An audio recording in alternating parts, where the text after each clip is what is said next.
masa Sayyidina Umar tu yang teraturkan orang ini corona mando masuk ilmu cara baru diputar oleh Sayyidina Umar. Yang pertama cara kita di dalam Quran dan yang hadis dan yang nak terjadi ilmu kalau baru kita wadah lebih dah dari Sayyidina Umar langkah awal begitu di Sayyidina Utsman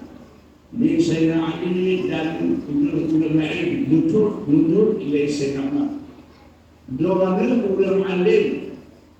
Sayyidina Ali bahkan di Sayyidina Umar lebih beragam Sayyidina Ali bertanya maka itu dulu hadir ikut lur menurut lur tak salah mal dengan sama-sama indah dan penting berdoa pada makhluk sahabatnya yang kawajar kemudian hiduplah sabar berkhidmat harus sabar berkhilaf karena Rasulullah mencintai pada khilaf ya kesal betul kalau kita sampai kalau dia hadir kaki dan nada tu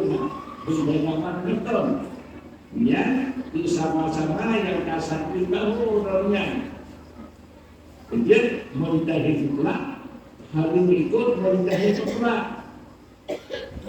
Imam Malik mengulat dari Imam Syafi'i Imam Malik dan seterusnya Imam Nawawi berbalik Imam Nawawi katakan kalau untuk sip syarat لكل مملك الشافعي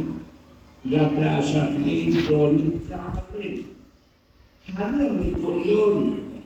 wajib untuk bermazhab dulu ya jadi Imam Malik itu yang kita harus Imam Syafi'i karena kasati baru kata Malik